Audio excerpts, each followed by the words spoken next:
The warrior moved with purpose, his breath steady despite the icy wind cutting through the pit. His enemy was not an ordinary man, nor was it a man at all. The lion prowled, its golden eyes locked onto its prey. Most would have fled. Benaiah chose to attack. In the snow-covered depths, between fang and blade, history would remember him not as a soldier but as a legend. Welcome to Mindful Musing, a journey with God, where faith comes alive, and every story reminds us that the God of yesterday is still the God of today. Here, we dive deep into the untold wonders of Scripture, immersive, emotional, powerful. Stories that stir your spirit, ignite your faith, and draw you closer to the heart of God. Subscribe now and join the journey, as we step into one of the most astonishing moments in all of biblical history. Among King David's mighty men, one name stood out for his sheer audacity: Benaiah, son of Jehoiada. A warrior unlike any other, he was fearless in battle, loyal to his king, and chosen to guard the throne itself. His feats were the stuff of legend, spoken in hushed tones among soldiers and scribes alike. He did not simply defeat men, he overcame giants. He did not merely fight battles, he defied impossible odds. He ventured into a pit on a snowy day and killed a lion with his own hands, struck down towering warriors, and faced foes who wielded deadly weapons while armed only with his wit and resolve. But Benaiah was more than a warrior. He was a protector, a judge, and eventually, the hand that secured the throne for Solomon. His name might not be sung in hymns or etched into temple walls, but his legacy shaped the destiny of a kingdom. The sun beat down upon the hills of Judah, casting golden rays across the land of kings and warriors. The scent of earth and sweat mingled in the air as a young man tightened the straps of his worn leather armor. Benaiah, son of Jehoiada, was no stranger to battle, though the path he walked had not always been clear. Unlike the famed champions of Israel, who were born into noble houses or trained from childhood for war, Benaiah came from humble origins, a priestly lineage rather than a warrior's. Yet the blood in his veins burned with something different. Not just devotion, but resolve. A call to arms that demanded action, not mere reverence. He did not seek titles or glory. He sought purpose. Raised among priests, Benaiah understood the weight of duty. His father, Jehoiada, was a respected man among the Levites, known for his unwavering faith and wisdom. But Benaiah knew that wisdom alone could not protect a kingdom. Strength was needed, physical strength, yes, but more than that. Strength of conviction. Strength of loyalty. The kind that would define a warrior not by his victories, but by his steadfastness. Jerusalem was a city in transition. King David had forged his rule through blood and perseverance, securing Israel's place among the nations. But peace was fragile, and enemies lurked beyond the horizon, eager to test the mettle of Judah's defenders. It was in this era of uncertainty that Benaiah first stepped into the ranks of warriors, the mighty men who fought not just for Israel, but for its king. The first time Benaiah wielded a blade in true combat, he felt the weight of expectation settle upon his shoulders. He was not born into the ranks of warriors like Joab, the seasoned general. He was not a son of nobility like Abishai, nor did he carry the bloodline of battle-tested champions. But what he lacked in pedigree, he made up for in sheer determination. The training grounds were merciless. The elite warriors of David did not tolerate weakness, nor did they coddle the inexperienced. Benaiah endured grueling drills, sleepless nights, and relentless sparring that left his body bruised and aching. But he never faltered. He listened, observed, and adapted. He learned the art of war not just with his hands, but with his mind. His rise was not immediate. In the beginning, he was just another name among the many who sought a place among the king's warriors. But as battles raged across the land, skirmishes against the Philistines, ambushes from rival clans, his reputation grew. Benaiah was not the fastest. He was not the most powerful. But he possessed something far rarer. Unwavering loyalty. When enemies threatened the kingdom, he did not hesitate. When fellow warriors faltered, he stood firm. He was the shield to those who needed protection, the sword that struck when justice called for blood. Bravery ran through his actions like a current, steady and unyielding. While others weighed the odds, Benaiah simply acted. This fearlessness was no reckless charge, it was calculated courage, a deep understanding that some battles must be fought, no matter the risk. Then came the moment that would define his name for generations to come. In a snowy season, with the air thick with the scent of impending war, Benaiah came face to face with his fate, not against man, but against the beast that stalked the land. A lion. A creature fierce and unrelenting, a predator whose claws had torn men apart with ease. Any rational soldier would have left it alone, let it retreat into the depths of the wilderness. But Benaiah did not. He pursued the beast into a pit, the ground slick with snow beneath his feet. The lion roared, its breath visible in the frozen air. Benaiah's grip tightened around his weapon. There was no room for hesitation. No space for doubt. The battle was brutal. The beast lunged, its claws swiping through the air, aiming for flesh and bone. Benaiah did not back down. He met the challenge head-on, his strike swift, his defense unbreakable. Blood stained the white snow before the final blow came, a precise strike that sent the lion crashing into the depths, its body lifeless against the frozen earth.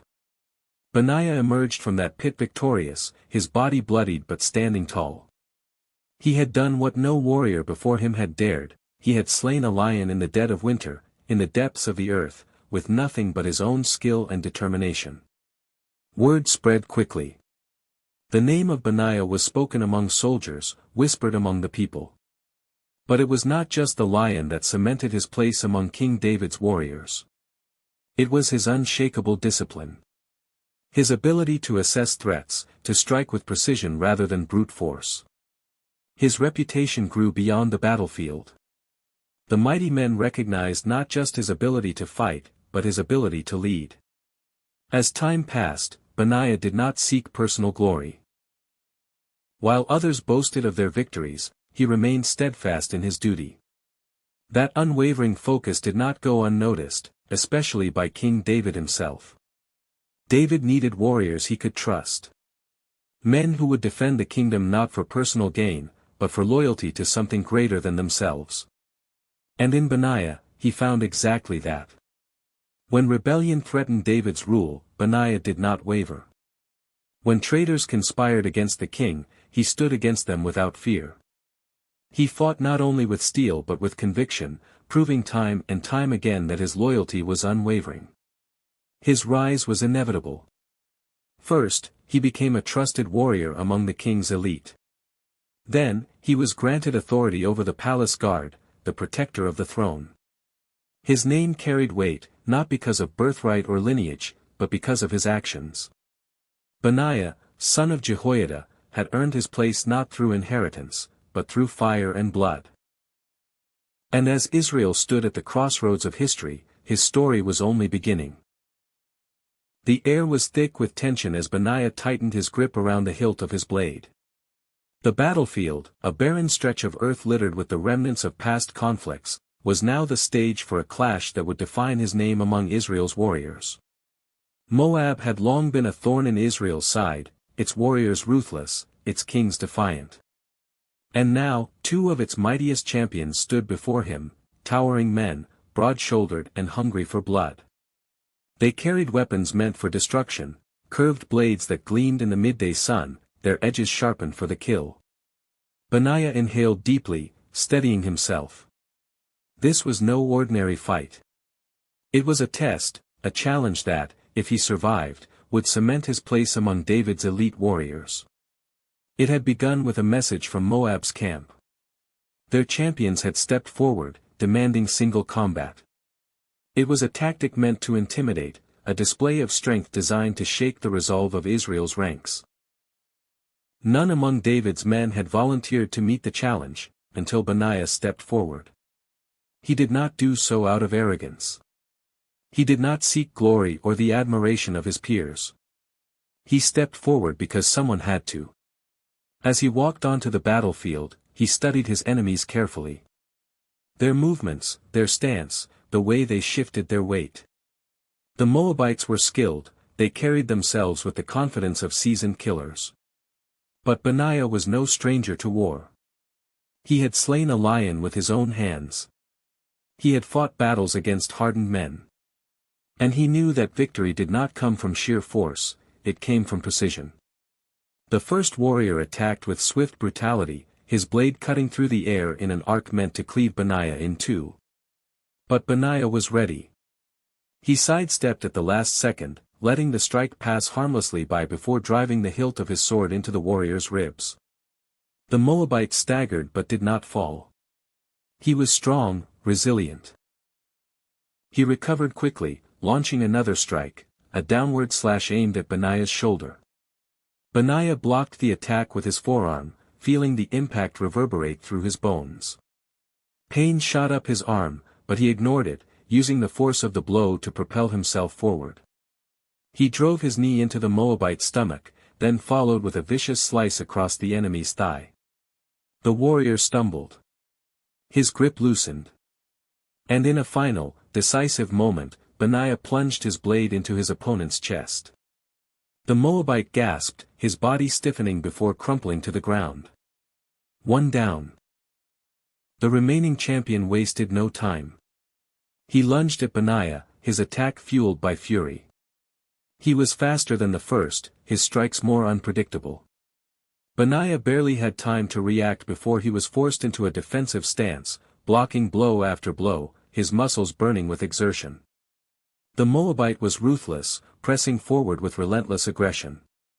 Each movement was calculated, meant to wear Benaiah down. And it was working. Benaiah could feel his body growing sluggish, his reflexes slowing. But he was no stranger to exhaustion. He had fought through worse. As the Moabite swung his blade, Benaiah ducked, pivoting behind him in a fluid motion. In that split-second opening, he struck, one swift, brutal slash across the enemy's back. The Moabite snarled in pain but did not fall. Instead, he turned with a wild, desperate swing, forcing Benaiah to step back.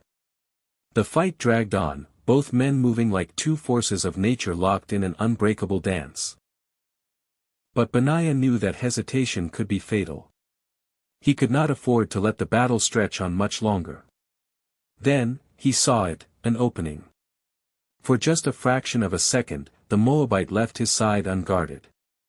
It was all Benaiah needed. With lightning speed, he twisted his blade and drove it deep into the warrior's ribs. The Moabite's eyes widened. He gasped, staggered, and then collapsed. The battlefield was silent. Victory and recognition. Benaiah exhaled, his body trembling from the exertion. Blood pooled around his feet, the scent of iron thick in the air. He turned, scanning the crowd of soldiers watching from a distance. Then, a cheer erupted. David's men surged forward, their voices raised in praise. They had witnessed something few could believe, a single warrior striking down Moab's greatest champions. Benaiah did not bask in the moment. He simply nodded, wiping the blood from his blade before returning to his king's side. From that day forward, his name carried weight. His reputation was solidified not in boasts or stories, but in battle. He had proven himself not just as a skilled fighter, but as a warrior who could stand against overwhelming odds and emerge victorious. And David took notice. The battlefield had been witness to bloodshed, but Benaiah's greatest challenge was yet to come. The morning air was crisp, carrying the scent of damp earth and winter's warning. Snow had begun to settle in patches across the city, a rare sight in the land of Judah. The streets were quieter than usual, as if the people could sense the weight of something unseen. Benaiah did not know, as he tightened the straps of his armor, that by nightfall, his name would be etched into legend. Rumors had spread of a beast stalking the outskirts of Jerusalem, a lion, fierce and untamed. It had already taken livestock, and the whispers grew of travelers disappearing near the city walls. A problem that should have belonged to hunters now lingered over the warriors, for this was no ordinary predator. King David's warriors exchanged glances, hesitant to pursue it. The beast was strong, unpredictable, and the snowfall made movement difficult. To corner a lion in such conditions was a death sentence. Then, Benaiah stepped forward. He did not do so to prove himself. He did not crave the recognition of men. He had seen fear, had faced it in battle, and understood it more deeply than most. But there were two ways to confront fear, one was to flee, the other was to attack. And Benaiah had never been one to run. The tracks led him to a narrow gorge, its depth swallowed by shadow. A pit yawned at the bottom, jagged and dark, a perfect trap. Snow clung to the edges, and the wind howled like a warning. Benaiah peered downward. Then, the growl came. Deep, guttural, filled with hunger. The lion's golden eyes pierced through the darkness, locking onto him. It was cornered, but that did not mean it was weak. A wounded animal was often the most dangerous, and Benaiah knew this fight would not be a simple test of strength. He could walk away. No one would blame him. Instead, he leaped into the pit. The moment his feet hit the icy ground, the lion lunged. Claws tore through the air, aiming for flesh and bone. Benaiah twisted at the last second, narrowly avoiding the attack. He struck, his blade cutting into thick muscle, but the beast barely faltered. The pit was cramped. There was nowhere to run, no space to retreat. It was a battle to the death. Either Benaiah would strike true, or the lion would tear him apart. They circled each other, predator and warrior, both weary yet determined. The lion snarled, its massive form tensed, coiled for another leap. Benaiah steadied his grip, waiting for the exact moment when the beast would commit to its attack. Then, it pounced. Instead of stepping back, Benaiah moved forward. A dangerous gamble. He met the lion mid-leap, driving his sword upward with all his strength. The blade struck home. The lion roared, its body convulsing before collapsing, blood seeping into the snow. Silence followed. Benaiah exhaled, his breath visible in the freezing air. His pulse hammered in his chest, but he remained standing. He had faced the beast and lived. When he climbed out of the pit, the warriors of Israel stared at him in disbelief. He was bloodied, bruised, but victorious. The story spread. A man who had fought a lion in a snowy pit and survived. A warrior who had chosen to step forward when others hesitated. King David himself took notice. And from that moment on, Benaiah was no longer just another soldier. He was something more. The battlefield had long since fallen silent, but war was never truly over. The enemies of Israel lurked beyond its borders, waiting for weakness, searching for an opportunity to strike. Among them stood a lone warrior, an Egyptian giant, towering over ordinary men, armed with a spear so massive that it resembled a weaver's beam. His reputation preceded him, he was a terror on the battlefield, unmatched in strength, feared for the destruction he left in his wake. No warrior in Israel dared challenge him. No one except Benaiah. The Egyptian strode forward, his heavy armor clanking with each step. His grip tightened around his monstrous spear, its tip gleaming under the afternoon sun. He was confident, why wouldn't he be? Against ordinary men, his strength alone had been enough. Against Benaiah, he expected nothing different. But Benaiah was not like the others. Unlike his opponent, he carried no massive spear. He had no shining armor to deflect attacks. He wielded only a staff, a simple weapon, seemingly useless against the war-hardened giant. The Moabite champions had been fierce, but this Egyptian was something else, an enemy far larger, far stronger, far more dangerous. Yet Benaiah did not hesitate. The Egyptian lunged first, his massive spear cutting through the air with devastating force. Had Benaiah reacted a fraction of a second too late, the weapon would have torn through him. But he did react, fluidly, instinctively. He dodged, the tip of the spear barely grazing past his shoulder. He felt the rush of wind against his skin, the power of the strike meant to end his life. But instead of retreating, he moved forward. The Egyptian adjusted his stance, preparing another attack. His movements were heavy, slower than expected. It was the curse of overwhelming strength. He relied too much on the power of his weapon, his confidence blinding him to the precision of his opponent. Benaiah saw it. The Egyptian swung again. This time, Benaiah did not dodge entirely. He stepped to the side just enough that the spear missed, but in doing so, he positioned himself closer than the giant had anticipated. Before the Egyptian could recover, Benaiah struck. A single move. He slammed his staff into the warrior's wrist with brutal precision. The Egyptian grunted, his fingers loosening their grip, just enough for Benaiah to seize his opportunity. With lightning speed, Benaiah grabbed the spear. The weight of it was immense, far heavier than any weapon he had wielded before. But he did not need to carry it for long. He turned it, flipped it, and drove it forward. The giant staggered, his massive frame thrown off balance as the spear struck home. A moment passed. Then, the Egyptian fell. Silence stretched over the battlefield. David's warriors, who had stood watching from the sidelines, hardly believed what they had witnessed. Benaiah had entered the duel with nothing but a staff. He had faced a warrior nearly twice his size. He had fought against overwhelming odds. And he had won.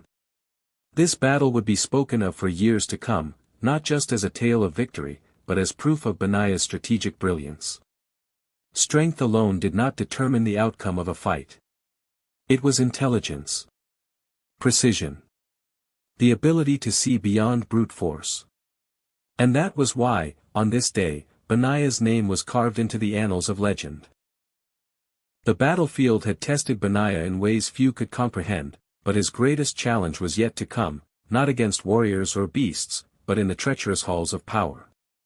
The day King David summoned him, Benaiah knew his life was about to change. The sun hung low in the sky as Benaiah entered the palace, its golden light casting long shadows across the stone corridors. The air was different here, heavy with whispered schemes, thick with the weight of politics. Battles in the field were fought with steel, but within these walls, they were fought with words. David, the warrior king, stood at the center of it all. His reign had been forged through hardship, through victories against impossible odds.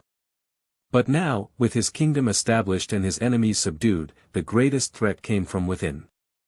As Benaiah approached, the king looked up. "You have proven yourself," David said simply. "You do not hesitate. You do not waver. That is why I ask you, will you guard the throne?" The question carried weight. It was more than an honor, it was a responsibility few could bear. Benaiah did not answer immediately. He had fought for Israel. He had fought for survival. But this was different. This was loyalty beyond the battlefield, loyalty that would demand his presence in the shadows, watching for threats the king could not see. Finally, he spoke. "I will." The position was not just symbolic, it was dangerous. As the captain of David's personal guard, Benaiah was no longer merely a fighter, he was a sentinel, a shield against betrayal, a silent force that ensured the kingdom did not fall from within. Enemies did not always come with swords. They came with whispers, with deceit, with carefully planned betrayals. And when they did, Benaiah was ready. His presence alone was enough to deter the weak-willed. He was feared, not for cruelty, but for certainty. There was no hesitation in his movements, no doubt in his decisions. Through his watch, the throne remained secure. But even with the kingdom at peace, uncertainty brewed beneath the surface. David had ruled for years, yet age began to weigh upon him. His sons, ambitious and restless, saw opportunity where others saw stability. The transition of power loomed. And in the shadows, some conspired. Benaiah, always watching, sensed it before the whispers grew into threats. He knew that when the time came, his loyalty would be tested like never before. And when that moment arrived, when the battle for the throne began, he would not hesitate. He never had. The battlefield had tested Benaiah in ways few could comprehend, but his greatest challenge was yet to come, not against warriors or beasts, but in the treacherous halls of power. The day King David summoned him, Benaiah knew his life was about to change. The sun hung low in the sky as Benaiah entered the palace, its golden light casting long shadows across the stone corridors. The air was different here, heavy with whispered schemes, thick with the weight of politics. Battles in the field were fought with steel, but within these walls, they were fought with words. David, the warrior king, stood at the center of it all. His reign had been forged through hardship, through victories against impossible odds. But now, with his kingdom established and his enemies subdued, the greatest threat came from within. As Benaiah approached, the king looked up. "You have proven yourself," David said simply. "You do not hesitate. You do not waver. That is why I ask you, will you guard the throne?" The question carried weight. It was more than an honor, it was a responsibility few could bear. Benaiah did not answer immediately. He had fought for Israel. He had fought for survival. But this was different. This was loyalty beyond the battlefield, loyalty that would demand his presence in the shadows, watching for threats the king could not see. Finally, he spoke. "I will." The position was not just symbolic, it was dangerous.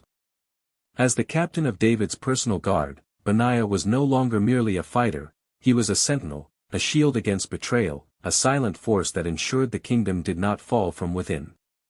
Enemies did not always come with swords. They came with whispers, with deceit, with carefully planned betrayals. And when they did, Benaiah was ready. His presence alone was enough to deter the weak-willed. He was feared, not for cruelty, but for certainty. There was no hesitation in his movements, no doubt in his decisions. Through his watch, the throne remained secure. But even with the kingdom at peace, uncertainty brewed beneath the surface. David had ruled for years, yet age began to weigh upon him. His sons, ambitious and restless, saw opportunity where others saw stability. The transition of power loomed. And in the shadows, some conspired. Benaiah, always watching, sensed it before the whispers grew into threats. He knew that when the time came, his loyalty would be tested like never before. And when that moment arrived, when the battle for the throne began, he would not hesitate. He never had. The years had passed, and the fires of battle had long since dimmed. The clash of swords, the roar of warriors, those memories now lived in stories told by scribes and soldiers who spoke of the days when Israel's fate had been shaped by steel and loyalty. And among the greatest names, one stood apart. Benaiah. Under Solomon's reign, Israel flourished. The throne was secure, the kingdom at peace, and yet Benaiah remained ever watchful. His sword, though often sheathed, was never far from reach. For power, even when stable, bred envy. He carried himself as he always had, quiet, disciplined, unwavering. There were no grand speeches, no boasts of past victories. He did not chase the glory that younger warriors sought. He had earned his place not through ambition, but through unwavering duty. And duty did not fade. When threats arose, rivalries seeking to destabilize Solomon's rule, it was Benaiah who stood as the final wall between peace and chaos. Not with reckless bloodshed, but with precision. With decisiveness. Benaiah was not merely a soldier, he had become a statesman, a figure whose mere presence reminded Israel of the price of stability. His wisdom, forged through war, was now sought by advisors and leaders who wished to understand strength, not the kind that crushed enemies, but the kind that built nations. His story did not end in a dramatic battle, nor in the heat of conflict. It ended as it began, with loyalty. There were no monuments built in his honor. No songs sung in his name. But his legacy was carved into the very foundation of Israel. Not with stone, but with action. Not with words, but with truth. The lion in the pit. The duel with Moab's champions. The battle against the Egyptian giant. The defense of Solomon's throne. His life had shaped the future. And though his name might not be spoken in every temple, his presence remained, in every soldier who swore their allegiance not to power, but to duty. And so, Benaiah's story did not truly end. It lived.